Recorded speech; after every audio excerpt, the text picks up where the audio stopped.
Human rights versus fundamental rights आप लोगों ने पढ़ा, कोई दिक्कत हो बताइए।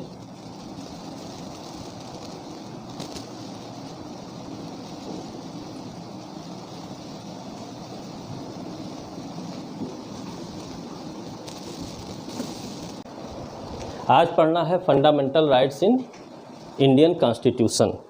तो संविधान के अनुसार पिछली क्लास में हम लोग संविधान से हट के थोड़ा सा जो है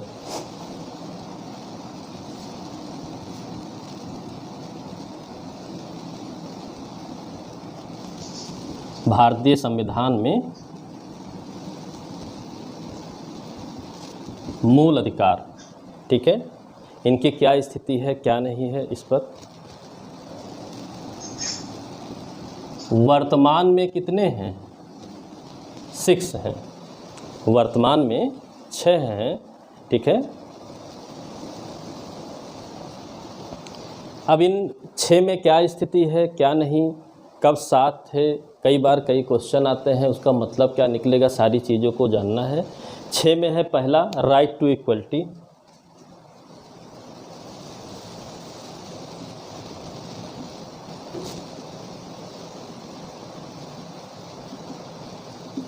समता का अधिकार, ठीक है, सभी लोग समान होंगे, क्या होगा क्या नहीं, होंगे कि नहीं होंगे देखते हैं।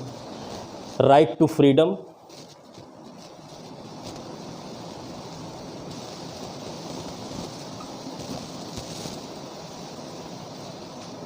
Right to freedom, right against exploitation,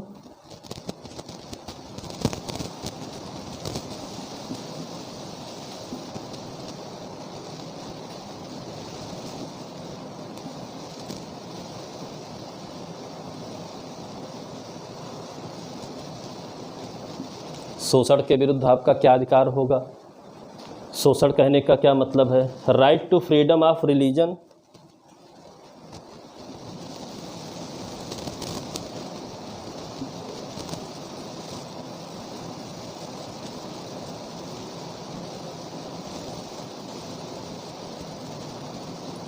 धार्मिक स्वतंत्रता का अधिकार क्या होता है। Culture and educational rights,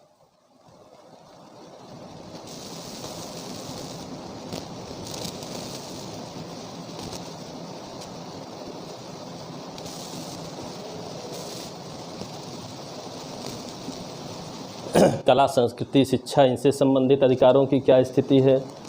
right to constitutional remedies,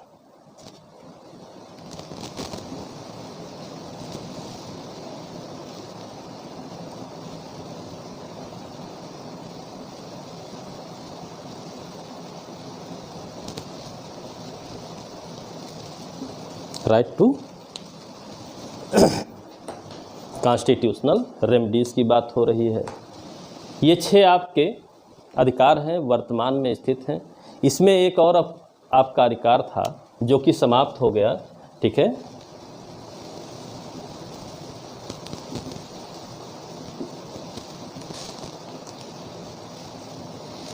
right to property, संपत्ति धारण करने का अधिकार था, ठीक है।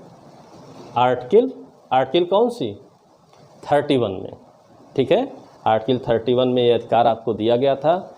44th अमेंडमेंट 1978 में रिपील कर दिया गया, ठीक है। अब रिपील हो जाने के बाद 6 बचे हैं। मूल जो हमारा संविधान था उसमें 7 थे, वर्तमान में अब 6 बचे हुए हैं, ठीक। ये 6 अधिकार हैं भारतीय संविधान में। मूल अधिकारों की जो स्थिति है वो 6 प्रकार की है, ठीक है। हम लोगों ने पढ़ा पिछली क्लास में, अब उसी को आगे बढ़ाना है इन 6 के अकॉर्डिंग। ये 6 तो हैं, 6 के बारे में हम इंडिविजुअल पढ़ेंगे, लेकिन यह भी जानना है कि भारतीय संविधान में जो फंडामेंटल राइट्स हैं, मूल अधिकार हैं, इनको कैसे वैल्यूएट किया जाए, इनका मूल्यांकन कैसे किया जाए, इनसे क्या क्या हमारे प्रश्न बनते हैं, इनके बारे में अगर हमें कहना हो तो हम क्या कह सकते हैं, ठीक है। एक मेंस का भी प्रीलिम्स का दोनों जगहों पर आया हुआ क्वेश्चन है आपका कि जो संविधान में मूल अधिकार उल्लिखित हैं, तो मूल अधिकार उल्लेख में प्रकार कितने हैं, 6 आप बताइए। लेकिन जो मूल अधिकार हैं इनके बारे में छोटा सा अगर पूछ रहा है कि मूल अधिकार हैं तो ये क्या हैं, तब आपको कुछ और दिशा में जवाब देना पड़ेगा। यही 6 नहीं लिख सकते हैं आप, ठीक है, ये 6 नहीं लिखना है। क्या इवैल्यूएशन की गई है, कैसे की गई है, उसके बारे में हम लोग देखते हैं, क्या क्या किसने कहा है, कैसे अधिकार हैं कैसे नहीं हैं, ठीक है। तो इन 6 के साथ 6 को दिमाग में रखना है, उसके आगे हमें काम करना है, ठीक है।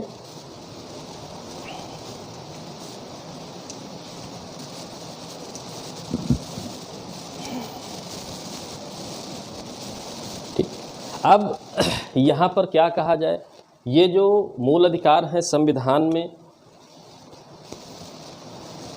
ठीक, दिए गए हैं या कुछ और है, तो क्या कहा जाएगा?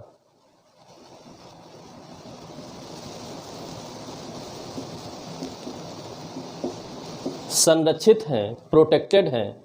संविधान ने जो अभी हमने 6 मूल अधिकारों को देखा, फंडामेंटल राइट्स को देखा, उनको क्या बनाया है? संरक्षित कर दिया है, विधि के तहत संरक्षित हैं।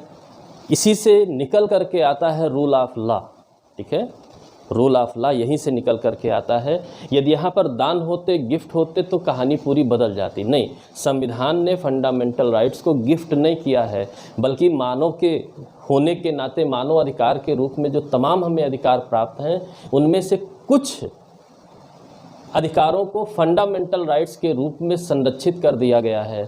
क्यों कर दिया गया है, ये भी पूछेगा। रीजन असर्शन का क्वेश्चन यहाँ से लगातार आता है।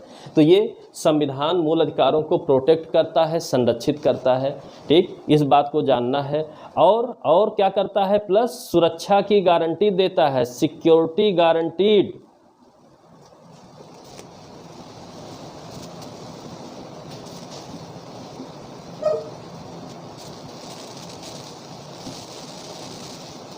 सुरक्षा की गारंटी देता है, सिक्योरिटी गारंटी करता है। क्यों करता है? क्या मात्र मानो या हम आप ही उद्देश्य है या कोई और उद्देश्य है? इस तरीके से भी लिख करके पूछा हुआ है। तो अब बात आई, कथन कारण में लिखता है कि सुरक्षित किए गए हैं, संरक्षित किए गए हैं, या निम्नलिखित स्टेटमेंट्स में से सही या गलत चुनिए। तो कभी कभी बेस्ट हमको चुनना पड़ता है कि सर्वोच्च आंसर क्या है। तो हम शुरुआत से पढ़ते आ रहे हैं कि हमने अपनी सारी शक्तियों को संविधान में निहित कर दिया है, ठीक है, वेस्टेड इन कॉन्स्टिट्यूशन, ये पढ़ चुके हैं। अब बात आई, जब सभी शक्तियों को वहाँ निहित कर दिया है तो किस उद्देश्य से? अगर आपसे सिंपली पूछा जाए कि हम भारत के लोगों ने अपनी जो पावर्स थी उनको संविधान में वेस्ट कर दिया है, तो पूछा जाए क्यों कर दिया है, तो क्या बताएंगे? अपने संरक्षण के लिए या डेवलपमेंट ऑफ नेशन के लिए? क्या आंसर होगा? हाँ, हम भारत के लोग भारत को ये बनाएंगे और वह प्राप्त 5 कैटेगरी आपने पढ़ा भारत को बनाने के लिए, और वह प्राप्त कराने के लिए नागरिकों को, ठीक है, समता, स्वतंत्रता, तमाम चीज़ें, न्याय, बंधुता, इन सब की बात की। यानी कि जो मोस्ट प्रोबेबली टॉप पे हमारा लक्ष्य है, टारगेट है, वो भारत को बनाना है। यानी कि हम निचले स्तर से सुधार जारी करेंगे और सुधार का परिणाम क्या होगा कि भारत अपने सर्वोच्च स्थिति पर पहुंचेगा। तो इसकी भी व्याख्या, इसीलिए तमाम बार सुप्रीम कोर्ट में जो बात कही गई, अदर बुक्स में, कमेंट्री में आप पढ़ते हैं तो अंतिम रूप से ये बात निकल करके आती है कि देश हित सर्वोच्च हित है, व्यक्तिगत हित सर्वोच्च हित नहीं है। और देश हित को ही मेंटेन करने के लिए, डेवलप करने के लिए संविधान की रचना की गई है, जिसका रास्ता है लोगों के हित को संरक्षण दे करके। यानी हमारे आपके हित को, इंटरेस्ट को प्रोटेक्ट किया जा रहा है संविधान द्वारा। उसका लक्ष्य है, टारगेट है नेशन के इंटरेस्ट को डेवलप करना। यह बात भी प्रश्नों में आ चुकी है, तो इस बात को भी समझना है। सीधे 6 हमें नहीं पढ़ना है, ठीक है। तो गारंटी किए गए, प्रोडक्ट जो है प्रोटेक्ट किए गए, इसका क्या परिणाम निकल करके आता है, ठीक है, परिणाम है, ठीक है, इससे यहीं से मान लीजिए रिजल्ट निकल करके आता है इक्विटी, यानी कि समानता आएगी सभी के बीच, इक्विटी, सम्मान, रिस्पेक्ट,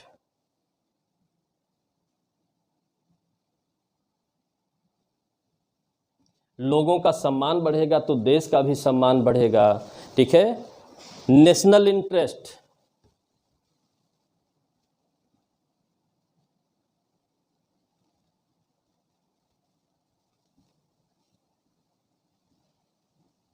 देश हित को बढ़ावा मिलेगा, ठीक है। नेशनल यूनिटी,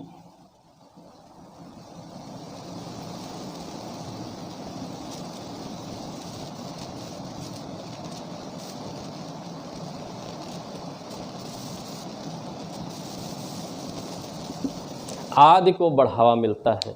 यानी कि भारत में भारत के संविधान में फंडामेंटल राइट्स को प्रोटेक्ट करने का, ठीक है, सबसे बड़ा उद्देश्य क्या है? लोगों के बीच इक्विटी आए, रिस्पेक्ट की भावना बढ़े, नेशनल इंटरेस्ट में इंक्रीजमेंट हो, नेशनल यूनिटी में इंक्रीजमेंट हो। ये वो रास्ते हैं जिसके माध्यम से हम जो भारत को संपूर्ण प्रभुत्व संपन्न बनाना चाहते हैं वो टारगेट हमारा पूरा होगा। इसीलिए कहा गया कि संविधान निर्माताओं के विचारों को जानने की कुंजी है, की के रूप में कहा गया उद्देशिका को। उद्देशिका पूरे संविधान में आप छोड़ नहीं सकते हैं, और उद्देशिका को समझने के लिए सबसे इम्पॉर्टेंट पार्ट भी आपका फंडामेंटल राइट्स, डीपीएसपी और फंडामेंटल ड्यूटीज़ ही हैं। तो ये उद्देश्य है हमारा कि equity, respect, national interest, national unity, इन सबको बढ़ावा दिया जाए। इसी बढ़ावा देने के पर्पज़ से ही संविधान में फंडामेंटल राइट्स को प्रोटेक्ट किया गया है, ठीक है। और इसका भी रिजल्ट निकल करके आता है,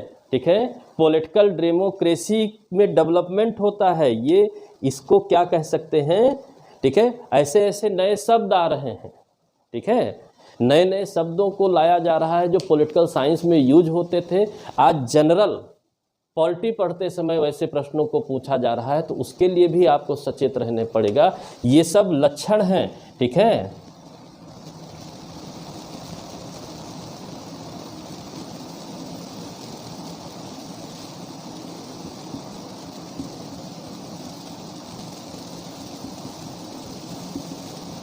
राजनीतिक लोकतंत्र के, पॉलिटिकल डेमोक्रेसी के, राजनीतिक लोकतंत्र के ये सब लक्षण हैं। इक्विटी होना, लोगों के बीच रिस्पेक्ट की भावना होना, नेशनल इंटरेस्ट, नेशनल यूनिटी को टॉप पर रखा जाना, ये सब पॉलिटिकल डेमोक्रेसी के सिम्टम्स हैं, लक्षण हैं, टारगेट हैं, जो भी कहिए आप, सब कुछ है। इस बात को भी आपको ध्यान में रखना है, ठीक है। और जब पॉलिटिकल डेमोक्रेसी अकेले नहीं चलती है, ये सब बातें अकेले नहीं चलती हैं, इसमें एक और बात जुड़ जाती है।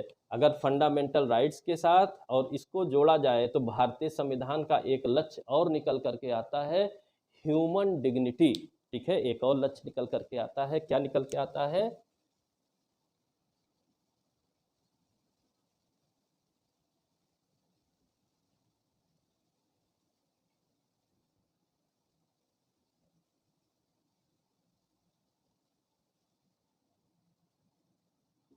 हमको हमारा संविधान फंडामेंटल राइट्स के जरिए गरिमापूर्ण मानव बनाना चाहता है, डिग्निटी वाला मानव बनाना चाहता है। इस उद्देश्य के साथ प्रोटेक्ट किया गया है फंडामेंटल राइट्स को इंडियन कॉन्स्टिट्यूशन में। कोई समस्या? कोई समस्या? ये सारे शब्द हैं। किस लाइन लेंथ से किसी भी एक सामान्य से शब्द का एक्सप्लेनेशन आपको लिखना रहेगा। अगर आप ये लिंक नहीं जान रहे हैं तो गलती हो जाएगी, इसलिए इस बात को जानना आपको ज़रूरी है। ह्यूमन डिग्निटी को मेंटेन करना है। अब बात आई ह्यूमन डिग्निटी क्या, ह्यूमन डिग्निटी क्या, ग्रेसफुल लाइफ क्या, इसके लिए एक शब्द यूज किया गया।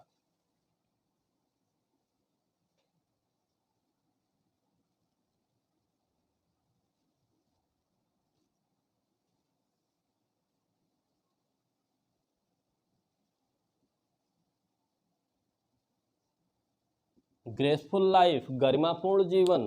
अगर इसको एक्सप्लेन करना हो, इसको एक्सप्लेन करना हो, हमें गरिमा के साथ, डिग्निटी के साथ जीने का अधिकार मिल रहा है फंडामेंटल राइट्स को प्रोटेक्ट करके। तो ये जो हमारा गरिमापूर्ण जीवन होगा यह क्या होगा, ठीक है, फिजिकल, मेंटल, आइडियोलॉजिकल, हर एक ओर से, ठीक है।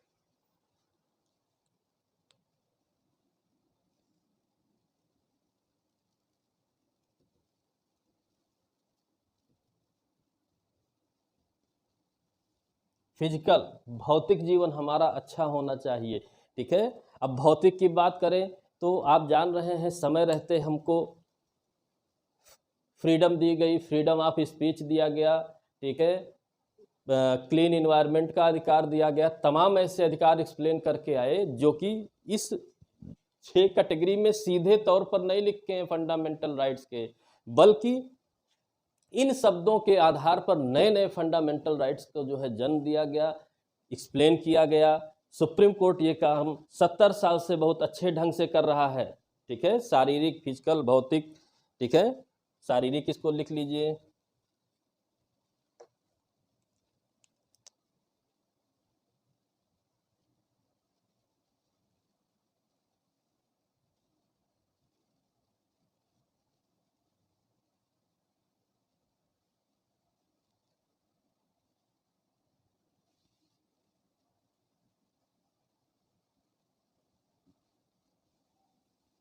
आइडियोलॉजिकल वैचारिक स्वतंत्रता हमको प्रदान की गई है, ठीक है। ये सब कुछ हमको दिया गया है, ठीक है, हमारे बहुमुखी विकास के लिए, ठीक है, हमारे बहुमुखी विकास के लिए।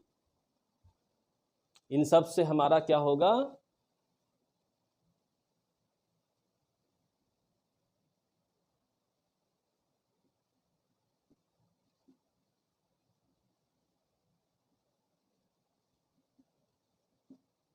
बहुमुखी या चौमुखी विकास होगा। अब देखिए कितना क्रमबद्ध लिखा हुआ है, कितना क्रमबद्ध लिखा हुआ है, ठीक है। इंटेलेक्चुअल डेवलपमेंट भी होता है, ठीक, मानसिक डेवलपमेंट भी होता है, आप जोड़ सकते हैं यहीं पर।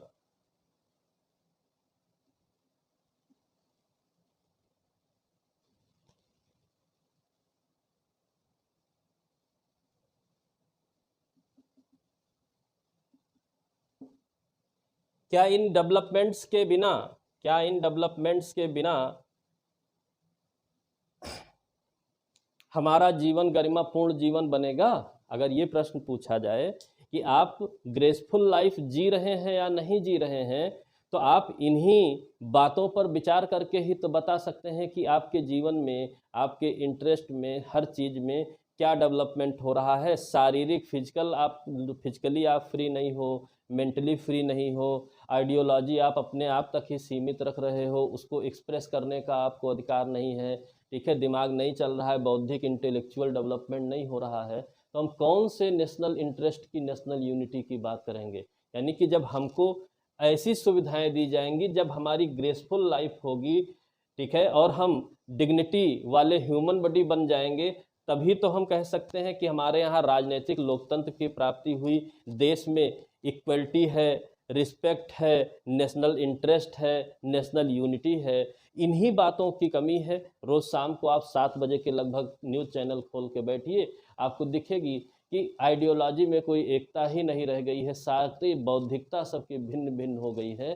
क्यों हो गई है? पता नहीं क्यों हो गई है। नेशनल इंटरेस्ट की बात को भी सब लोग अपने अपने हित, अपने अपने व्यक्तिगत इंटरेस्ट के साथ एक्सप्लेन कर रहे हैं। ये एक बड़ी समस्या है, ठीक है। लेकिन फिर भी संविधान हमें पॉजिटिव, निगेटिव हर तरीके की आइडियोलॉजी के लिए अनुमति दे रहा है। ऐसी अनुमति जब तक कि नेशनल इंटरेस्ट के अगेंस्ट डायरेक्टली कोई काम ना होने लगे, तब तक हमें बोलने का, कहने का, सोचने का, उस तरह के बुद्धि विवेक के प्रयोग करने का अधिकार दिया जा रहा है। ये सारी चीज़ें कहाँ प्रोटेक्ट की गई हैं?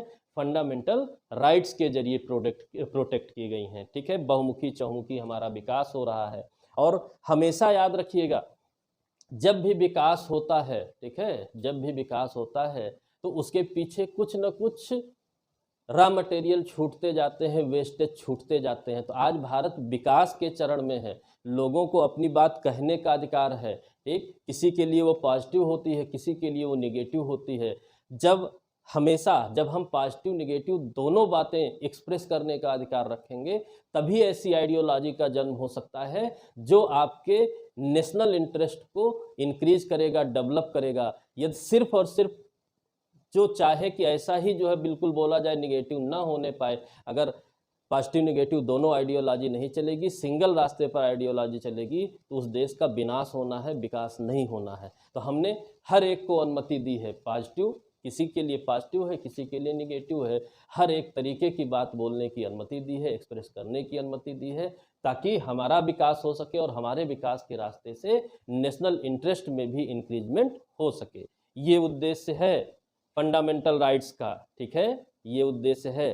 क्या यहाँ तक कोई दिक्कत हो बताइए। ये लाइन लेंथ समझ में आ रही है? चाहे इधर से पढ़ना शुरू करिए, चाहे इधर से पढ़ना शुरू करिए, दोनों रूट आपके बिल्कुल क्लियर होने चाहिए। कोई कंफ्यूजन हो, कोई बात हो तो आप बता सकते हैं, ठीक है, कि क्या उद्देश्य है। सारी बातें यहाँ पर स्पष्ट हैं हमारे लिए भी, और हमारे जरिए हमारे देश के लिए भी, हमारे राष्ट्र के लिए भी। और अंतिम टारगेट हमारा राष्ट्र है, जो हमारे माध्यम से पाया जाता है। हम जितना स्वतंत्र फील करेंगे, हमारा राष्ट्र उतना स्वतंत्र रहेगा। हमारा इंटरेस्ट जितना प्रोटेक्ट रहेगा, उतना ही ज़्यादा नेशनल इंटरेस्ट का भी जो है प्रोटेक्शन रहेगा। अगर हमारे हितों की अनदेखी की जा रही है तो 100% निश्चित है राष्ट्रीय हितों की अनदेखी स्वतः ही हो जाएगी, किसी को करने की ज़रूरत नहीं है। ठीक है, बात क्लियर है ना। आजकल ये क्वेश्चन आ रहे हैं, ठीक, 6 प्रकार के होते हैं, वो सीधा सीधा सभी के लिए है, लेकिन ये क्वेश्चन को जो सही कर रहा है वही मेरिट लिस्ट में है। तो इस बात को आपको ध्यान में रखना पड़ेगा। क्लियर है? कोई दिक्कत बताइए। हाँ, तो ये इसको भाई ये लिखना पड़ेगा आप लोगों को, ठीक है, ये लिखना पड़ेगा कि भारतीय संविधान में फंडामेंटल राइट्स का समावेश किन उद्देश्यों के साथ किया गया है। अगर आपसे प्रश्न पूछ ले कि इंडियन कॉन्स्टिट्यूशन में जो फंडामेंटल राइट्स लिखे हुए हैं उनका उद्देश्य क्या है, किस लक्ष्य को, किस टारगेट को साधना चाहते हैं, तो आप क्या लिखेंगे बताइए। क्या आप यही लिख करके नंबर पाएंगे कि लोगों में इक्वलिटी हो जाए, इसके लिए 14 से 18 तक लिखा है, सबको फ्रीडम ऑफ स्पीच हो एंड एक्सप्रेशन हो, 19 से लिखा है। ऐसी बातें लिखने पर नंबर नहीं मिलता है, ठीक है। नंबर जो वो पूछना चाह रहा है उसको लिखेंगे तब। क्या उद्देश्य है समाहित करने का? यह उद्देश्य है कि ह्यूमन डिग्निटी को मेंटेन करते हुए नेशनल इंटरेस्ट एंड यूनिटी को मेंटेन किया जाए। और यही बातें, ये बातें निकल करके कहाँ से आई, ये हमको नहीं कहना है, ठीक है, या सुप्रीम कोर्ट ने कहा सिर्फ इसलिए नहीं जानना है। यही बातें आपके प्रियम्बल में भी लिखी हुई हैं। प्रियम्बल उद्देशिका है, यानी कि क्या है, इस संविधान का लक्ष्य है उसको, टारगेट को प्राप्त करना। तो उस लक्ष्य को पूरा करने के लिए फंडामेंटल राइट्स का समावेश यहाँ पर किया गया है, ठीक है। मेंटेन कीजिएगा, नहीं तो दिक्कत हो जाएगी, ठीक। इसके बाद नेक्स्ट इसमें एक और क्वेश्चन इंडिविजुअल आता है।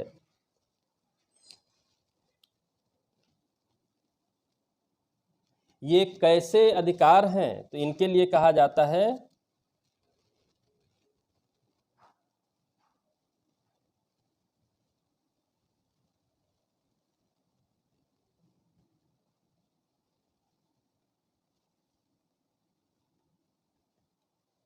फंडामेंटल राइट्स निगेटिव, नकारात्मक अधिकार हैं, ठीक है।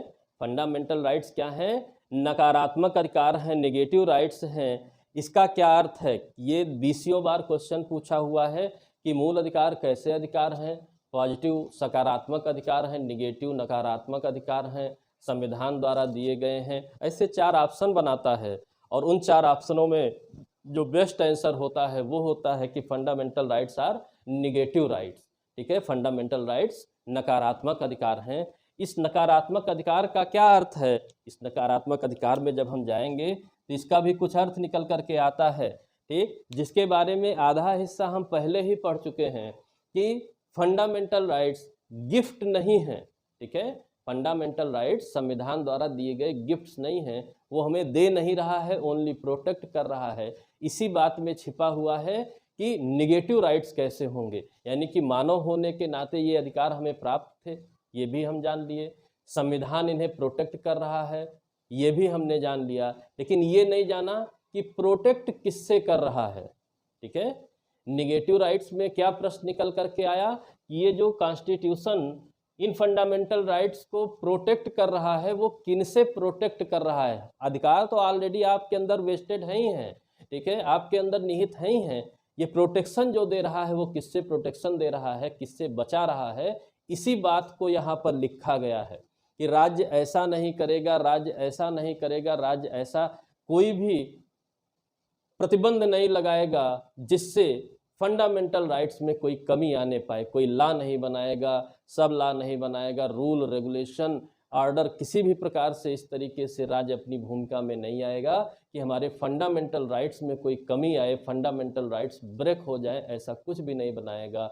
इन बातों को फंडामेंटल राइट्स चैप्टर में लिखा हुआ है, ठीक है, पार्ट 3 में। और उसी से सारी बातों को पढ़ने के बाद निकल करके आता है कि राज्य क्या नहीं करेगा कि इनका नुकसान ना होने पाए। इसका अर्थ है कि ये नकारात्मक रूप में, निगेटिव फॉर्म में इसमें समाहित किए गए हैं कॉन्स्टिट्यूशन में, जो कि हमें मानव होने के नाते नेचुरली प्राप्त थे, ठीक है। इस तरीके की लैंग्वेज जब आप यूज करेंगे आपको नंबर मिलेगा। आप सीधे कोई रटी रटाई बात लिख रहे हैं तो आपको नंबर नहीं मिलेगा, ठीक है। तो निगेटिव राइट्स का मतलब क्या हुआ?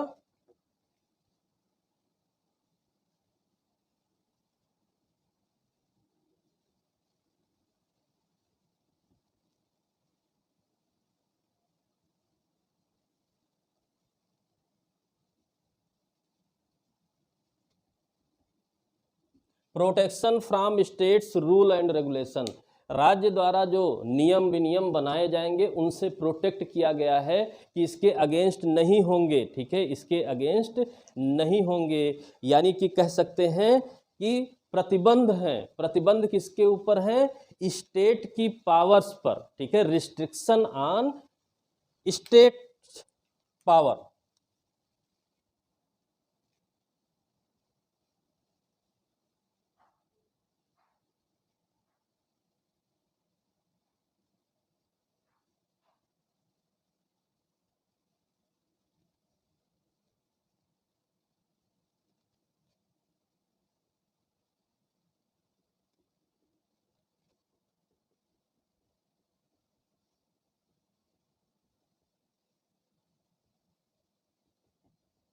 राज्य की शक्तियों पर निर्बंधन है।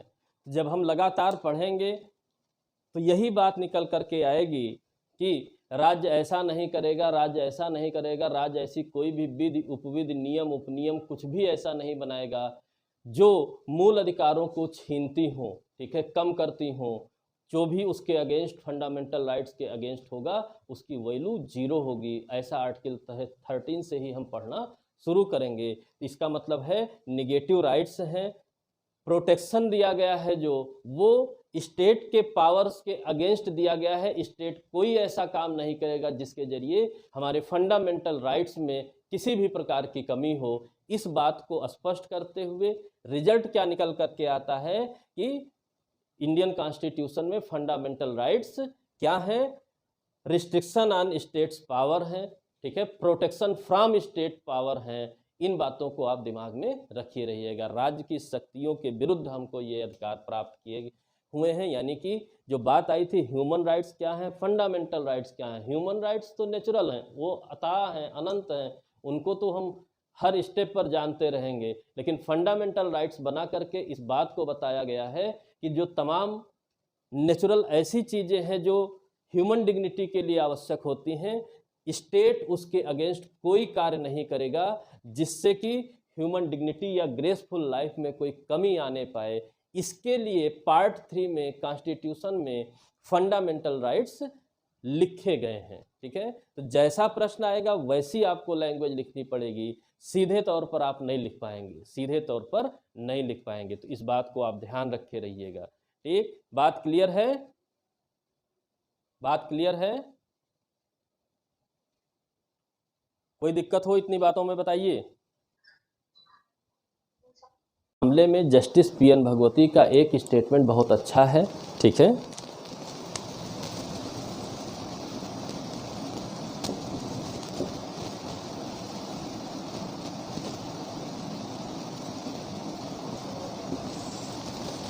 Justice PN. भगवती आप लोग जान रहे हैं कि बहुत अच्छे हमारे न्यायाधीशों में रहे हैं सुप्रीम कोर्ट के। इन्होंने बहुत कुछ हमें दिया है लीगली, ठीक है। इन्होंने कुछ कहा, ठीक, कि ये जो फंडामेंटल राइट्स आए हैं, जो आज हम तमाम तरीके की बातें कर रहे हैं, इसकी वैल्यू क्या है, ये कहाँ से आए, क्या हम समझें। जो तमाम हम लोगों की बातें हो रही हैं उसके पीछे का बैकग्राउंड सबसे सरल शब्दों में इन्होंने बताया। फंडामेंटल राइट्स के लिए क्या बताया, ठीक है, स्ट्रगल ऑफ फ्रीडम, ठीक है, जो आपने स्ट्रगल किया था,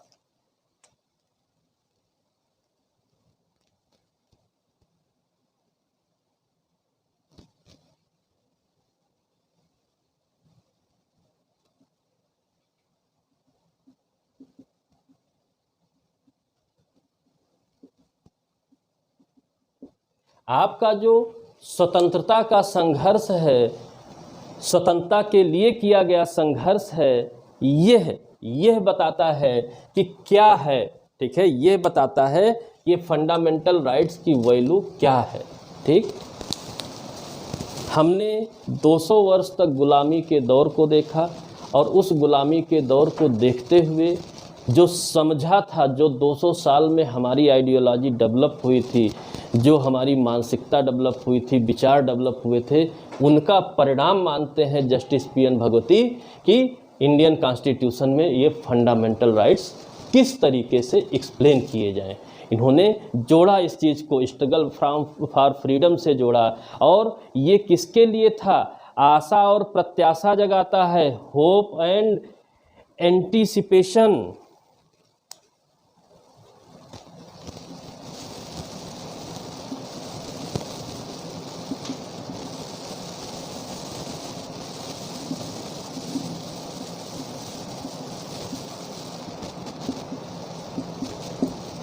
ठीक है, ये मूल अधिकारों के लिए जो संघर्ष था, अभी जब इनकी बात को देखा जाए तो क्या क्या, ठीक, आपने इतिहास थोड़ा बहुत पढ़ा हुआ है, पढ़े हैं, अब जान रहे हैं। जब हमने 1857 की लड़ाई लड़ी, उसकी अपनी वैल्यू थी। उसके बाद 1857 से पहले नहीं, 1857 के बाद पॉलिटिकली, राजनीतिक तौर पर हमारी आइडियोलॉजी डेवलप करनी शुरू होती है। ठीक, उसके लिए इंग्लैंड में आपके दादा भाई नौरोजी भी बैठे रहते हैं, मनी ड्रेन थ्योरी देते हैं। ठीक है, यहाँ पर भी सोशल एंड रिलीजियस मूवमेंट होते हैं, लोगों को सोचना, समझना, आगे बढ़ने, अधिकारों के प्रति जागरूक करते हैं कि भारत क्या था, क्या नहीं था, और उस भारत में आप क्या थे, क्या नहीं थे। जब जागरूकता बढ़ती है तो पॉलिटिकल अवेयरनेस जब हमारी बढ़ती है तो उसका परिणाम रहता है 1885 में। ठीक है, प्रमुख तौर पर, फर्स्ट नहीं, प्रमुख तौर पर 1885 में कांग्रेस की स्थापना होती है।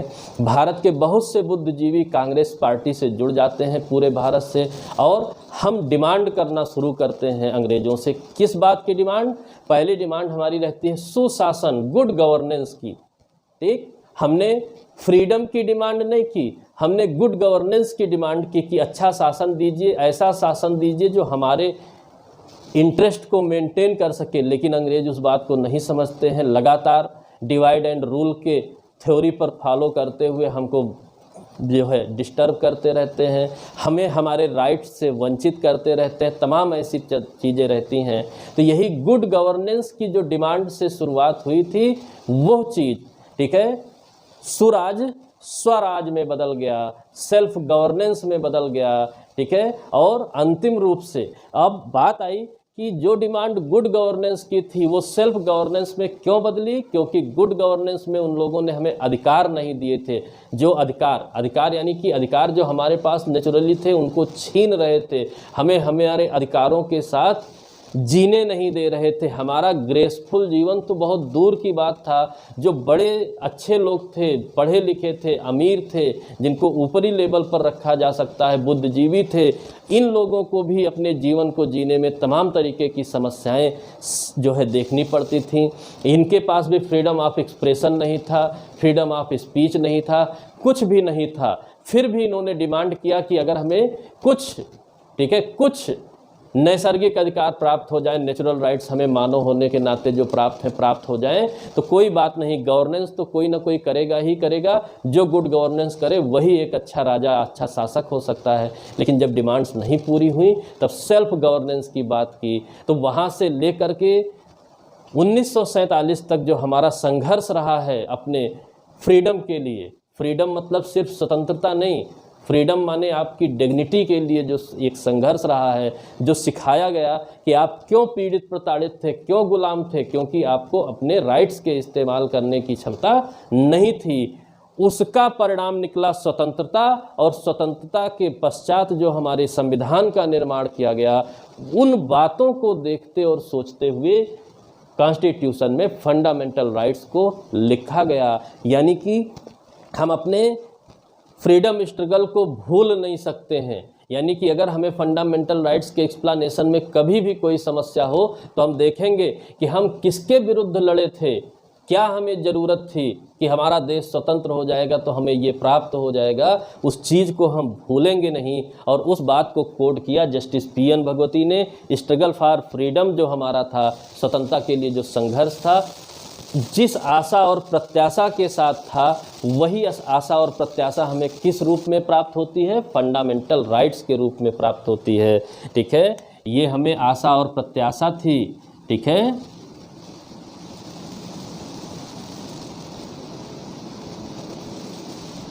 इसके रूप में प्राप्त होती है। और इसके लिए आगे उन्होंने और एक्सप्लेन किया कि इस आशा प्रत्याशा में जो हमें फंडामेंटल राइट्स मिले हैं, ये अभी बात पूरी नहीं हुई है, इनके रास्ते से।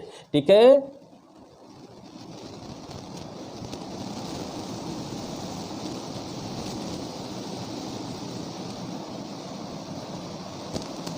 रियल ट्री ऑफ फ्रीडम कहिए या लिबर्टी कहिए, लिबर्टी ज़्यादा अच्छा शब्द है, लिबर्टी ज़्यादा अच्छा शब्द है।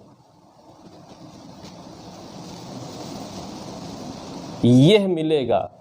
ठीक है, हमारी स्वतंत्रता का वृक्ष अभी रोपा गया है फंडामेंटल राइट्स के माध्यम से, रियल में तैयार हो करके फल अभी नहीं। जब हम इसके अनुसरण में लगातार कार्य करते रहेंगे, इस बात को ध्यान में रखते हुए कार्य करेंगे कि हमारा स्ट्रगल क्या था फ्रीडम के लिए, तब जा कर के हमें फल मिलेंगे। तो आज आप देख रहे हैं 70 वर्षों से संविधान लागू होने के बाद भी नए सिरे से लगातार फंडामेंटल राइट्स पर डिटेल आती जा रही है, एक्सप्लेन किया जा रहा है, सब कुछ किया जा रहा है, नए फंडामेंटल राइट्स को बताया जा रहा है कि यह भी फंडामेंटल राइट है, यह भी फंडामेंटल राइट है। तो अभी पेड़ हमारा बड़ा हो रहा है, पेड़ जब बड़ा हो जाएगा तब हमें फल मिलेगा। यानी कि इक्विटी अभी पूरी तरीके से नहीं प्राप्त हुई है, फ्रीडम ऑफ स्पीच पूरी तरीके से नहीं प्राप्त हुई है, अभी भी हमारी लिबर्टी कहीं न कहीं रुकी है, कहीं पर किसान आत्महत्या कर रहे हैं, कहीं कुछ भी हो रहा है। तमाम बातें ऐसी जो है रिलीजियस हो सकती हैं, जात बिरादरी की हो सकती हैं, अमीर गरीब की हो सकती हैं, तमाम ऐसी चीज़ें हैं जिसकी वजह से अभी रियल ट्री ऑफ लिबर्टी नहीं पूरा बना है। ये जब बन जाएगा तब इसका लक्ष्य, इसका टारगेट हमको प्राप्त होगा। ऐसी बात किसने कही? Justice PN. भगवती ने कही है। ठीक है, यानी कि इन फंडामेंटल राइट्स का जो उद्गम हुआ है, जन्म हुआ है, जो जनरेट हुआ है, जनरेशन जो आई है नई, वो स्ट्रगल फॉर फ्रीडम यानी कि स्वतंत्रता के संघर्ष का परिणाम रही है, इस आशा और प्रत्याशा के साथ कि रियल ट्री ऑफ लिबर्टी हमारे भारत में डेवलप होगा, इसके फल हमें प्राप्त होंगे, जिसकी दिशा में निरंतर काम चल रहा है, बट फल आने अभी बाकी हैं। ठीक है, ऐसा स्टेटमेंट लिख करके भी आपसे कह सकता है कि एक्सप्लेन दैट। तो अगर आप बात को समझ रहे हैं, ठीक है, इतिहास के साथ समझ रहे हैं, संघर्षों के साथ समझ रहे हैं, तो आपको एक्सप्लेन करने में किसी भी प्रकार की समस्या नहीं होगी। लेकिन नहीं बात को समझ रहे हैं, केवल फैक्ट समझ रहे हैं, तब आपको नंबर नहीं मिलेगा। ठीक, बात क्लियर है ना कि रियल ट्री ऑफ लिबर्टी आपकी अभी आनी बाकी है। ठीक है, तो इस बात को ध्यान रखे रहिएगा। और इसी के आधार पर ये कब आएगा, इसके लिए भी बताया गया। ये संभव है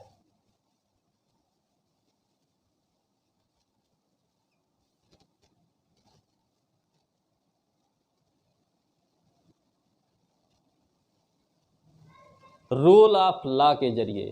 ठीक, तो आप जानते हैं कि फंडामेंटल राइट्स में रूल ऑफ लॉ की वैल्यू क्या है।